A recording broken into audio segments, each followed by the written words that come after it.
ಕನ್ನಡದ ಖ್ಯಾತ ಚಿತ್ರನಟಿ ಹಲವಾರು ಭಾಷೆಗಳಲ್ಲಿ ತಮಿಳು, ತೆಲುಗು, ಹಿಂದಿ ಬೇರೆ ಬೇರೆ ಭಾಷೆಗಳನ್ನು ಕೂಡ ಡಾಕ್ಟರ್ ರಾಜ್ಕುಮಾರ್ ಅಂತ ಹಿಡಿದು MGR ಇಂದ ಹಿಡಿದು NTR ನೇರು ನಟರ ಜೊತೆ ಕಲಾವಿದೆಯಾಗಿ ಹೀರೋಯಿನ್ ಆಗಿ ದೇಶಕ್ಕೆ ಮತ್ತು ರಾಜ್ಯದ ಒಂದು ಸಾಂಸ್ಕೃತಿಕ ರಂಗದಲ್ಲಿ ಚಿತ್ರರಂಗದಲ್ಲಿ ಬಹಳ ಹೆಸರು ಮಾಡಿದಂಥದ್ದು ಬಿ ಸರೋಜಾ ದೇವಿ. ಅವ್ರಿಗೆ ಹಲವಾರು ರಾಷ್ಟ್ರೀಯ ಪ್ರಶಸ್ತಿಗಳು, ರಾಜ್ಯ ಪ್ರಶಸ್ತಿಗಳು ಸಿಕ್ಕಿದೆ.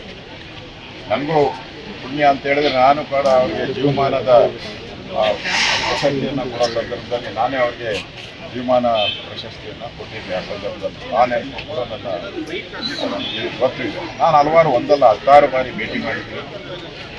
ಭೇಟಿ ಮಾಡಿದಾಗ ಭಾಳ ಆತ್ಮೀಯತೆಯಿಂದ ಮಗನ ರೀತಿ ನನ್ನನ್ನು ಮಾತಾಡಿಸಿದ್ದಾರೆ.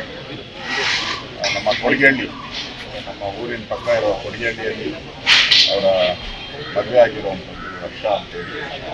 ಅವರು ಕೂಡ ಇವರೆಲ್ಲ ಕೂಡ ನಮ್ಮ ದೂರದ ಸಂಬಂಧಿಗಳು ಕೂಡ ನಮ್ಮ ಸಂಬಂಧಿಗಳು ಕೂಡ ಅದೇ ವಿಷಯವಾಗಿ ಹಾಸ್ಯವನ್ನು ಮಾಡ್ತಾ ಇದ್ದರು. ಈ ಸರೋಜಾ ದೇವಿಯನ್ನು ಭೇಟಿ ಮಾಡುವಂಥ ಸಂದರ್ಭದಲ್ಲಿ ಕನ್ನಡ ಚಿತ್ರರಂಗ ಅಂತೂ ಯಾವತ್ತೂ ಮರೆಯಲಾಗದ ಒಂದು ರತ್ನ.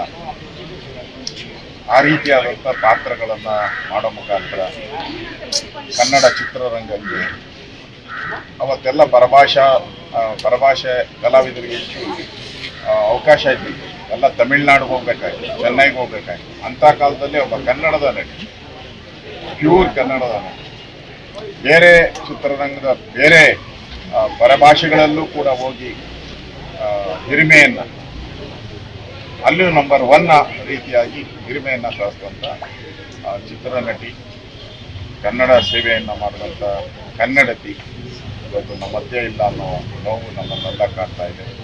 ಹಲವಾರು ಬಾರಿ ಭೇಟಿ ಮಾಡಿ ಅವ್ರ ಜೊತೆ ಮಾತಾಡಿದ್ದೀನಿ. ಅಂಥ ಒಬ್ಬ ನಟಿಯನ್ನು ಇವತ್ತು ಕರ್ನಾಟಕದ ಚಿತ್ರರಂಗ, ಕನ್ನಡದ ಅಭಿಮಾನಿಗಳು ಕಳ್ಕೊಂಡಿದ್ದಾರೆ. ನಾನು ಕೂಡ ಅವರ ಕುಟುಂಬಕ್ಕೆ ಸಂತಾಪ ಸೂಚನೆಯನ್ನು ಮಾಡ್ತೀನಿ. ದುಃಖವನ್ನು ಬಂದಿದ್ದಕ್ಕೆ ಭಗವಂತ ಅವರಿಗೆ ಶಕ್ತಿ ನೀಡಿ. ಸಹಜವಾದಂಥ ಒಂದು ಕಾಯಿಲೆಯಿಂದ ಅವರು ಮನೆಯಲ್ಲೇ ಇದ್ದರು. ಭಾಳ ವಯಸ್ಸಾಯಿತು.